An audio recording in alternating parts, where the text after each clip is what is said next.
So it is November 8th, 2020, and we are interviewing Mr. Herbert Scherer about his life and his experiences during World War II. So if you could start by just telling me where you were born and when and something about your family. I was born on the 26th of October 1924 in Landau, Pfalz, that is near the French border. Now, what did your father do for a living?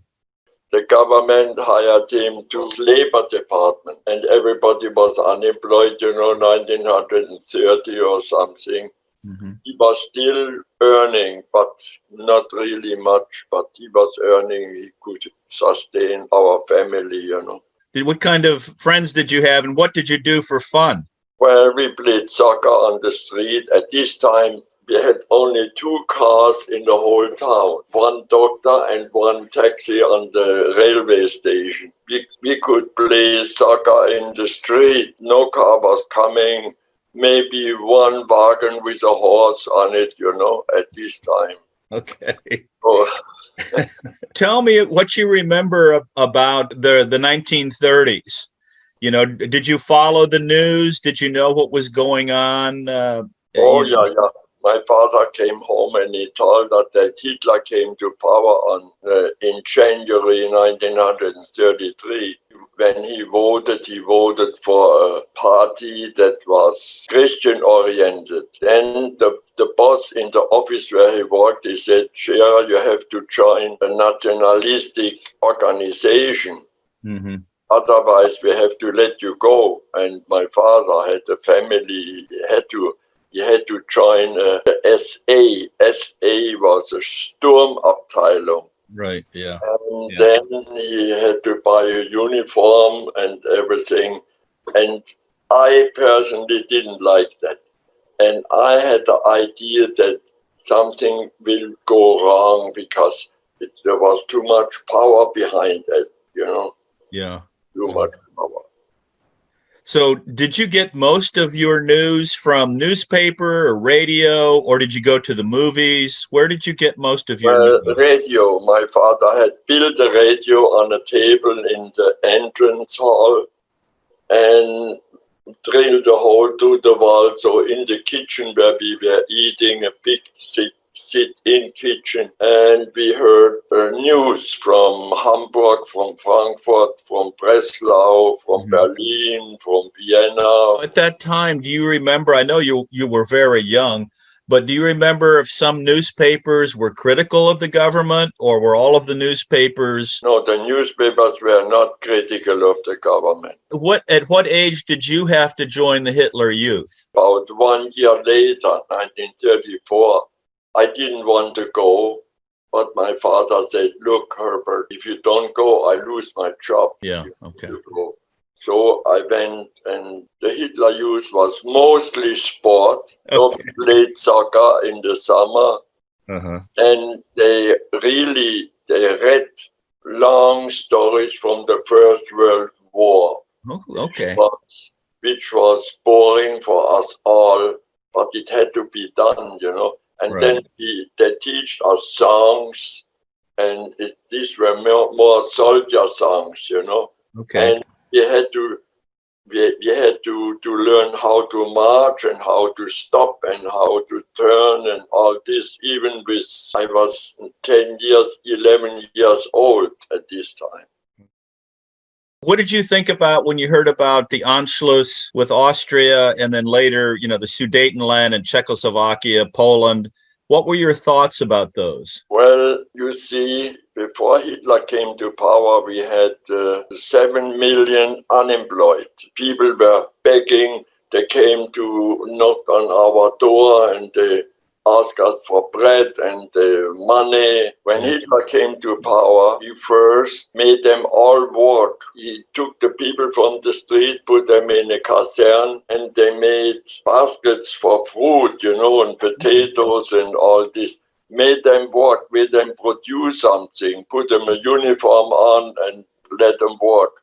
Then in 1 year about, Germany was full employed. That was a good thing. Yeah. the bad thing was they were too nationalistic. The dictatorship was there.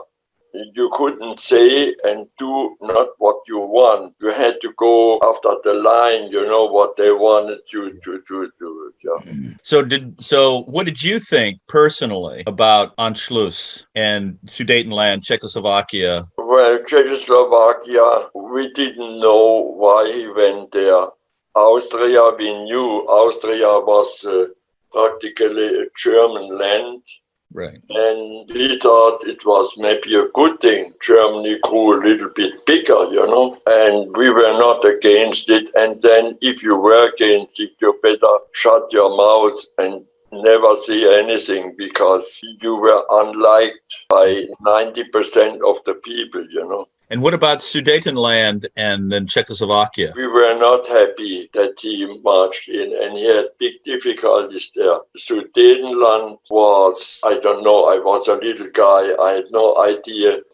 And Austria, the Austrians voted 90% for Anschluss, coming to Germany, because they had trouble with unemployment and poverty, and so Hitler went in, and everybody was hoping that better times are coming now. When Germany attacked Poland and then Britain and France declared war, what did you think? Did you think it was going to be short?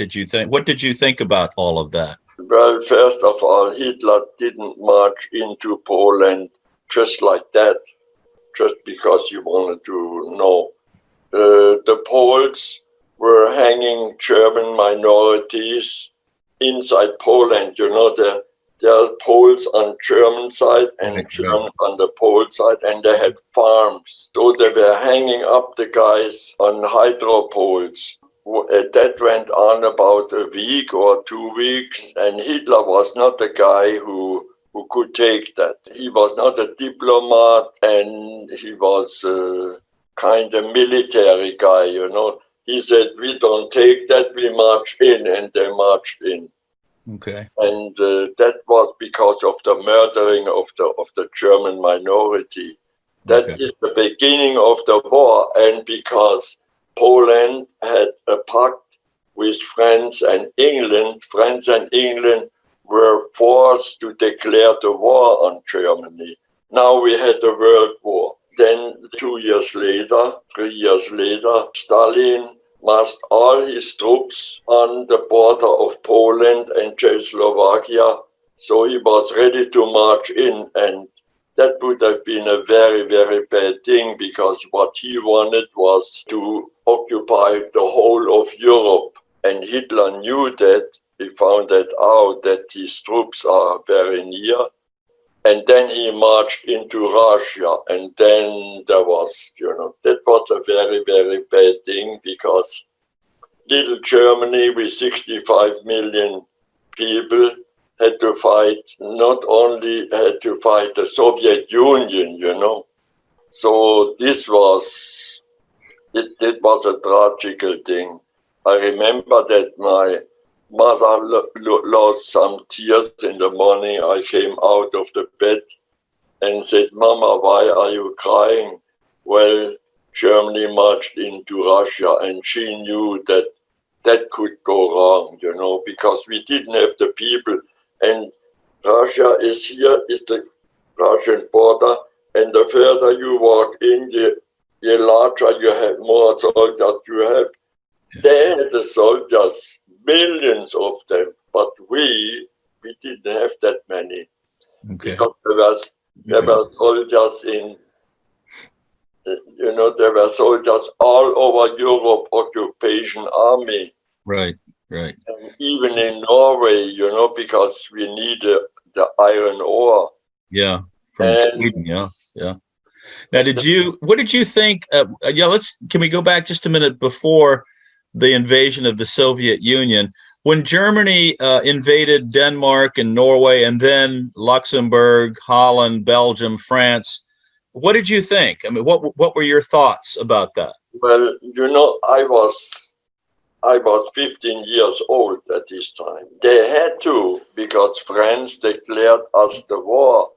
So, okay, now we had to get that out of our way, so Hitler occupied it. Okay. And, if you are in a fight, well, if you see a guy coming at you, you have to do something, Yeah. Yeah. So that's, Now, what about the campaign against Britain, against England? What did you think about that? but that was one of the people who declared Germany the war. Right. So we had to do something there too. And they came over with aeroplanes and bombed our towns. Then United States came and bombed our towns. And the rubble, Germany was all rubble. I mean, they went with a bulldozer through and threw everything back, cleaned the street, and there was 1 mile rubble, and these were all houses where people lived. Yeah. But we had cellars, basements. So the people lived in basements. They made themselves a hole to get into the basement and out of the basement. And at that time, there was nothing to eat anymore because the transport was destroyed, and there was no stores to salt potatoes, and that's what we ate most of the time. It was a horrible time for sure. Every night the airplanes came over and we are sitting in the cellar and you can hear the bombs come. Poof, something went up. And that was horrible, especially in the big towns like Hamburg, Bremen, this Berlin. And all the males had to go into the army, but tell me about your situation, how you ended up in the army, and tell me about, I think at one point you were offered to go to Norway and you said no, you wanted to go to Russia. Yeah. And the guy said you're crazy. So can you tell me about that? My school time was finished and I got a draft for the workforce, Arbeitsdienst, Right. So they teach you how to work the earth and how to work with a barrel and how to work with a pick, but also then military training. And when that was over 3 months, I went home and I had a little bit time. I made a garden for my father. When that was all blended, I got the draft to the army. Because we were the youngest people drafted, we had to strip naked, and there was a long room, and there was a long table with 6 officers, high-ranking officers, and each one had to stand there. They told us, because you are the youngest, you could go as an occupational soldier to France, to Belgium, to Holland, to Norway, to everywhere. Or you could go to the tank forces or to the artillery or air force, or you could go on a ship to the ocean in a submarine or what. And I said, I will go as an infanterist to Russia. And they all looked up and they said, why are you doing that to yourself? And I said, because I want to keep Stalin where he is, because if he is coming to Western Europe, our lives are finished. Okay. And and why I say that, I read 2 books from a man who went, German communist who went to Moscow, and he advanced to the forest minister. And he saw so much cruelty, and he wrote it. He came back to Germany, and they didn't catch him doing that, and wrote 2 books, Der verratene Sozialismus, the betrayed socialism, and Die Geisel der Menschheit. That means, a stick where you punish people. That book, exactly, that's what I found in Russia. Exactly. So Karl Albrecht was the man who wrote the books. I was afraid of this kind of regime. Okay. Hitler was bad enough, but Stalin was a different league, Yeah. Hitler was the youth league, and Stalin was the professional murderer, I didn't want. Wow. So you joined the Army in 1942, correct? Yeah. And so where did you go training first? Where were you training? I was training in Saarbrücken, the town where my parents lived. Okay. And there was a new camp, a huge camp in a valley all around forest. Today it is a university of Saarland. But at this time, they trained us there, the infantry people. So what kind of training did you receive? What kind of weapons did you train on? We trained on, we shot with a rifle and we shot with machine gun 42, which was very, very fast and very easy. To have the barrel would get red hot. So there was a thing like this. You hit it this and the barrel flew under your arm out, poof, and you put a new one in and bang, you could continue. And this machine gun shot 12 shots in each second. Yeah, the MG42. Yeah. So it didn't go pop, pop, pop, pop, pop. It went boom, boom, boom. Yeah. So it was horrible for the masses of Russians marching against our lines. I mean, it was absolute horrible. I've heard that the MG42, of course, was an amazing machine gun. Did you ever have a chance to shoot the MG34? No, it was the old machine gun which was not used in my time at the front. We only had machine gun 42. Because of this machine gun, we could stay in Russia as long as we were there. Now, when you were in Russia before you became a prisoner, what would you say you were most afraid of? Was it enemy mines, machine guns, mortars, artillery? What was the thing that you were most afraid of? I was afraid of mass attacks, Okay, mass infantry attacks. The Air Force was as good as zero. Their tanks were primitive and powerful, but they didn't have enough. I never saw a tank, but there were parts of Russia when there were a lot of tanks. I had a friend, he shot down with handheld rockets, shot down 6 big tanks.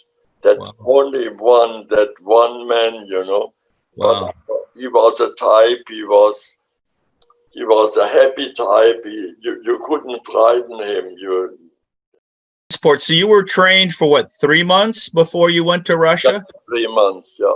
And then how did you? And you were in the center group, right? I was in the center front. So tell me about your journey by train. I assume from Saarbrücken to the Russian front. How did that go?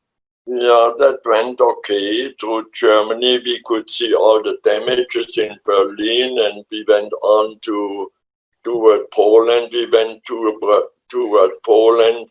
Poland was very anti-Semitic. They had a red uniform on a Jewish young man, and he had, when they put trains together, there is one wagon and the locomotive pushes that next train, but only so hard, and then it rolls. And in the moment when it almost touches, he lifts a lever and hangs it in, to couple it. Yeah. And this guy in the locomotive pushed much too hard, and the Jewish man, he knew that would be his end. He jumped out, so that card went on this card, that's how hard. And then, because he jumped out, they came with sticks and beat him, and I could see that. Well, this is unbelievable. Why are they beating this man? The guy in the locomotive, he was responsible for this whole thing, I was against that. I was never anti-Jewish. I had a good friend in Siberia, a manager who was speaking as good German as me. He was an engineer. He studied in Leipzig, and he was a wonderful man. And he was Jewish. When the light went out in the night, he talked about Germany, the cafe houses. I said, please, Mr. Frankel, don't talk. We are starving, and you talk about Food. the finest cake. Yeah, well, yeah. So where did you first go when you got to Russia? I mean, you get off the train. Do you know where you are? Do you have any idea where you've been put? Yeah, we marched and marched and marched toward the front line. After 2 days, I asked the corporal, who was the leader of this group, with about 100 people. Do you remember when this was? September 1943. I mean, what news did you get about the situation in Russia? I mean, you knew immediately what was in front of you, yes. We didn't know nothing. Suddenly we heard that was a wonderful part of the front line, but maybe the best in the whole war, because in front down there, here was our line. It went steep down to a river, to the Sosh River, which was about 30 yards wide. And then there was a 2,000 meter, 2 kilometer swamp on the other side. So the Russians will never attack there. When was your first combat? When did you first fight the Russians then? If you got there September 43. December the 15th was a huge battle coming up. The Russians, the reason is, here is the only train line, west-east. So that was, without this train line, the war is finished. No transport. The Russians had no trucks, and the attack was here. So there was a huge meadow, about 2 kilometers wide, and 2 kilometers this way. And here was our line, and it was there was no soldier anymore there. They were all dead. The dead Russians were still in our lines when we came there in the morning. And so the officer said, draw this guy to the back. So we took one Russian after other and threw him up. I mean, it was cold. It was -10 at this time. And we got in the morning to eat. We didn't eat for days. And then in the morning, they brought us something like half a liter lukewarm coffee, not coffee from beans, from malt, roasted malt. Yep. And then they gave us a piece of bread that came from far back with a guy with a little cart and a little horse, and he brought us the stuff. And the little coffee, I remember that, wow, was that good, and the piece of bread. But then the sun came up, it was a beautiful day, and we played cards on the trench floor, and I was winning. And the older man went up and looked toward the Russian and went down and said, hey, I have the bank, and you are not playing, you have to, they don't come. I said, they don't. But I was 19 years old, but that guy knew more. He was maybe 28. And the third time he looked up, he said, oh, Ivan is coming. And I looked, I said, no, yeah, but I looked 200 yards. 300 yards. He said, no, don't look the foreground. You see on the horizon, it turns black. Wow, then I saw that it was unbelievable. When they were 400 yards away only, all the officers had gone, all the sergeants had gone, all the corporals had gone. My group leader ran away with 3. And we were only 2 people left. And this other man on a machine gun 42 was not even German. He was from Luxembourg. Hitler drafted the Luxembourg people and sent them to the Eastern Front. We were in trouble now. We had to shoot. I had to run to get boxes with ammunition. That was horrible, everything. I turned around and screamed to back, "Wo ist die Führung? You know, where is the leadership?" No answer. Nobody. That was the biggest disappointment in my whole life, you know. And I said to the young man from Luxembourg, "You can go only out and shoot for 1.5 seconds. If you stay 2 seconds, you're dead." And he believed that. And he went up, went down. We changed the position. He changed the position. And then we came up to shoot, and the rest of them ran back. I said, cannot be.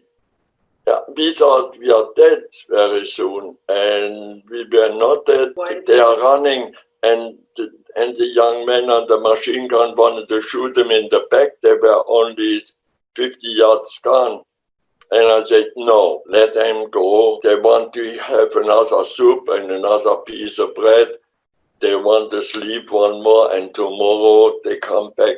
We are still alive. We had to watch because Russians went through there and through there because the wire defense was damaged by artillery, and here too. So the Russians went through there, and through the Russians were back all around. So it was very, very dangerous, you know. And then the corporal came from the right side and said, "Come on, boys, we have to go 50 yards back or we are all dead."